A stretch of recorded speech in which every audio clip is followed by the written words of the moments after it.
আবার এসেছে ইংরেজি নববর্ষ। ২৪ কেড়ে নিয়েছে অনেক রত্ন, ২৫-এর কাছে প্রত্যাশা বহুগুণ। এশিয়ান টাইমসের পক্ষ থেকে আমাদের সমস্ত দর্শক এবং রাজ্যবাসীকে জানাই শুভ ইংরেজি নববর্ষের শুভেচ্ছা।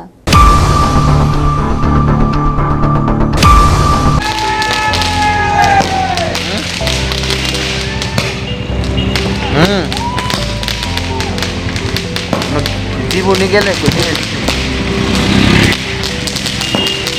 ঠিক আছে।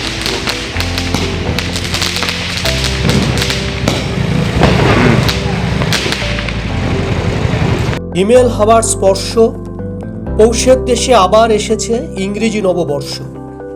সর্ষে ক্ষেতের আলপথ বেয়ে, ধান কাটা মাঠে শূন্যতা ছেয়ে, সারা বছরের চাওয়ানা পাওয়ায় মেশানো বিষাদ হর্ষ। পৌষের দেশে আবারও এসেছে ইংরেজি নববর্ষ। আর একটা বছরের শেষ, প্রতীক্ষার আরও একটা নয়া বর্ষ।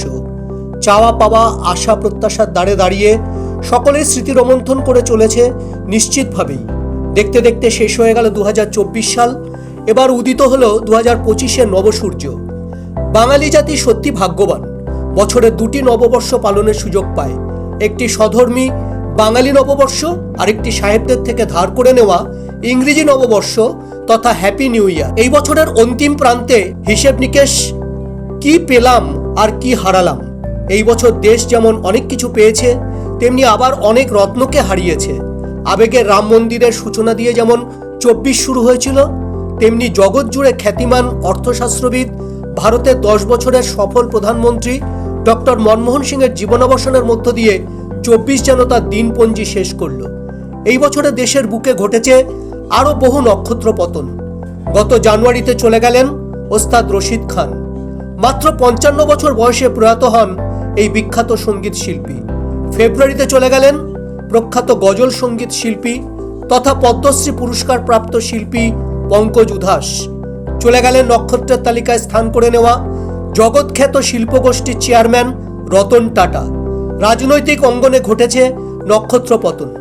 বিহারের প্রাক্তন উপমুখ্যমন্ত্রী তথা অন্যতম প্রবীণ বিজেপি নেতা সুশীল কুমার মোদী প্রয়াত হন। তিনি বিহারের অর্থমন্ত্রীও ছিলেন, লোকসভা ও রাজ্যসভার সাংসদও ছিলেন। প্রয়াত হয়েছেন সীতারাম ইয়েচুরি, সিপিআইএমের সাধারণ সম্পাদক তথা প্রাক্তন সাংসদ সীতারাম ইয়েচুরি। ২৪-এ প্রয়াত হয়েছেন প্রখ্যাত তবলাবাদক জাকির হোসেন। এই বছরে জাতিদাঙ্গায় জর্জরিত হয়েছে মণিপুর, বিতর্কও কম ছিল না। সংসদে দাঁড়িয়ে সংবিধান প্রণেতা ডক্টর বি.আর. আম্বেদকরকে নিয়ে আপত্তিকর মন্তব্য করেছেন দেশের গৃহমন্ত্রী অমিত শাহ। এ নিয়ে বিরোধীদের আন্দোলন এখনো চলমান। দেশে চলমান রয়েছে কৃষক আন্দোলনও। স্বদেশের আরও বহু ঘটনার মাঝেও বর্ষশেষ লগনে দক্ষিণ কোরিয়া ও কাজাকিস্তানের দুটো বিধ্বংসী বিমান দুর্ঘটনা স্তব্ধ করে দিয়েছে বিশ্ববাসীকে। পাশের রাষ্ট্র বাংলাদেশে ঘটে গেছে ২৪-এ বিশাল পট পরিবর্তন। কোটা আন্দোলনের নামে দেশের নির্বাচিত সরকারের পতন ঘটিয়ে দিয়েছে গত জানুয়ারি মাসে বিপুল জনাদেশ নিয়ে ক্ষমতায় আসা আওয়ামী লীগ সরকারকে। কোটা আন্দোলনের নামে পতন ঘটিয়ে দিয়ে তারা সরকারে বসেছে ঠিকই, কিন্তু এখন আর সেই কোটা নিয়ে কোনো কথা নেই। যারা কোটা আন্দোলনের নেতৃত্ব দিয়েছিল, এখন তারাই অনির্বাচিত সরকারের উপদেষ্টার নামে ক্ষমতা মন্ত্রিত্ব উপভোগ করছেন।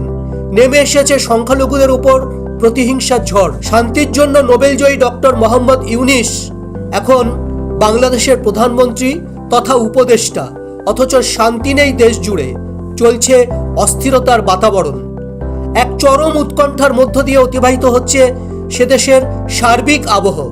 ভারত বিরোধী আওয়াজ তেজি হচ্ছে, কেউ সমরের হুমকি দিচ্ছে। সে দেশের পরিস্থিতি নিয়ে এদেশেও উৎকণ্ঠা রয়েছে। সংখ্যালঘুদের নিরাপত্তা নিশ্চিত করার দাবিতে ময়দানেও রয়েছে এদেশের মানুষ। বাংলাদেশের জেলে আটক এক ইসকন মহারাজ, এটাকে নিয়েও চলছে বহু প্রতিবাদ। ২৪ অনেক কিছু দিয়েছে, কেড়েও নিয়েছে অনেক কিছু। ২৪-এর লোকসভা নির্বাচনে ভারতের ক্ষমতার মসনদে তৃতীয়বারের মতো আসীন হয়েছেন ভারতের প্রধানমন্ত্রী নরেন্দ্র মোদী। তবে এবারের যাত্রা অন্য দুবারের মতো অতটা মসৃণ ছিল না। এবার শরিক নির্ভর সরকার করতে হয়েছে। এক দশক বাদে দেশের প্রধান বিরোধী দলের মসনদে আসীন হয়েছে কংগ্রেস। গোটা দেশ বিশ্বের সাথে এই পার্বত্য শ্যামলী রাজ্য ত্রিপুরা ঘটনাবহুল। আশা, প্রত্যাশা, নিরাশা সবটাই জড়িয়ে ছিল। ত্রিস্তরীয় পঞ্চায়েত নির্বাচনে শাসক বিজেপি তাদের আধিপত্য বজায় রেখেছে। তবে বিরোধীরা এই নির্বাচনে নীরব, নিশ্চুপ ছিল না। ময়দানে থেকেছে, এখনো আছে। রাম বাম দুই দলই তাদের সাংগঠনিক শক্তি বৃদ্ধির লক্ষ্যে সংগঠন সাজাচ্ছে। জিআরবিটির গ্রুপ সি পদের চাকরি হয়ে গেলেও গ্রুপ ডি পদের চাকরি প্রত্যাশীদের চাকরি কিন্তু এখনো ঝুলেই আছে। তালিকা প্রকাশের কয়েক মাস কেটে গেলেও অফার ছাড়া হয়নি। আরও একটি বছর কেটে গেলেও ফলাফল প্রকাশ হয়নি এসটিজিটির। দমকল, পুলিশ, জেল পুলিশ, টেট উত্তীর্ণরা এখনও চাকরির দাবিতে লড়াই করে চলেছে।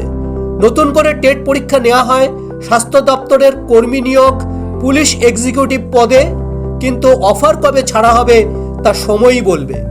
24-এ অকালে ঝরেছে বহু তাজা প্রাণ, মারণঘাতী নেশার কবল এবং সড়ক দুর্ঘটনায়।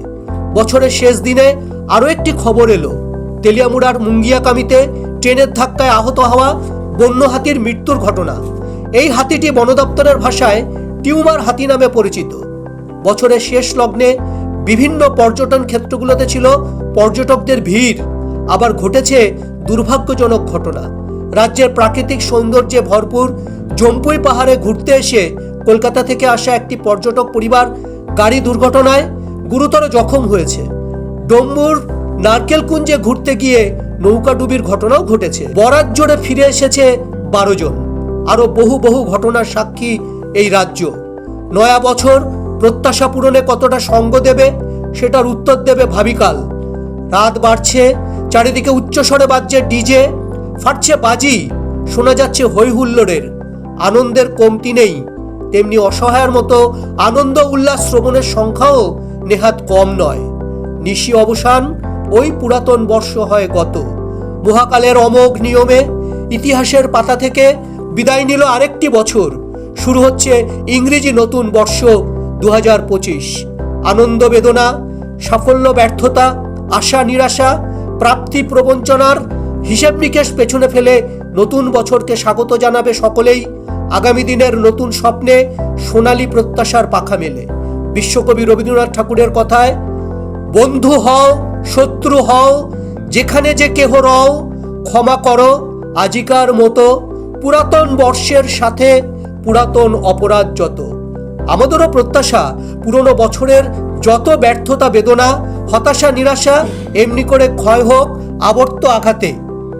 কবি সুফিয়া কামাল লিখেছেন, অনন্ত সূর্যাস্ত অন্তে আজিকার সূর্যাস্তের কালে, সুন্দর দক্ষিণ হস্তে পশ্চিমের দিক প্রান্ত ভালে, দক্ষিণা দানিয়া গেল বিচিত্র রঙের তুলি তার, বুঝি আজই দিন শেষে নিঃশেষে করিয়া উজার, দানের আনন্দ গেল শেষ করি মহা সমারোহে। পুরনো বছরের ভুলগুলো শুধরে সমস্ত ইতিহাস থেকে ভালো ভালো শিক্ষা গ্রহণ করে এবং অতীতের সফলতা ব্যর্থতাকে পুনর্মূল্যায়নের মাধ্যমে সুন্দর ভবিষ্যৎ বিনির্মাণের লক্ষ্যে আমাদের সামনের দিকে দৃপ্ত পদক্ষেপে এগিয়ে যেতে হবে। বাঙালি বছরে দুইবার বর্ষবরণ করে। তার একটি হলো পয়লা বৈশাখ, আরেকটি হলো 1 জানুয়ারি। বাঙালি একবার বলে শুভ নববর্ষ, আরেকবার বলে হ্যাপি নিউ ইয়ার। আশাবাদী মানুষের প্রত্যাশা সব ধরনের স্থবিরতা কাটিয়ে নতুন বছর সবার জীবনে বয়ে আনবে অনাবিল আনন্দ। এদেশে ফিরে আসবে শান্তি, সমৃদ্ধি, স্বস্তি, গতিময়তা। নতুন আশার আলো প্লাবিত করবে দিক দিগন্ত। নতুনের প্রতি সব সময়ই মানুষের থাকে বিশেষ আগ্রহ ও উদ্দীপনা। নতুনের মধ্যে নিহিত থাকে অমিত সম্ভাবনা। সেই সম্ভাবনাকে বাস্তবে রূপায়ণ করার সুযোগ করে দিতে এলো নতুন বছর। মহাকালের অতলে হারিয়ে গেল আরো একটি বছর। সময়ের চক্রে আর কখনোই তা ফিরবে না। তবে বছরটির রেখে যাওয়া স্মৃতি বিস্মৃতি আলোড়িত হবে প্রকৃতি, পরিবেশ, মনুষ্য সভ্যতায়। আজ নববর্ষ প্রভাতে এশিয়ান টাইমসের সমস্ত দর্শক বন্ধু, বিজ্ঞাপনদাতা ও শুভানুধ্যায়ী সহ দেশ ও রাজ্যের সকলের প্রতি রইল আন্তরিক শুভেচ্ছা।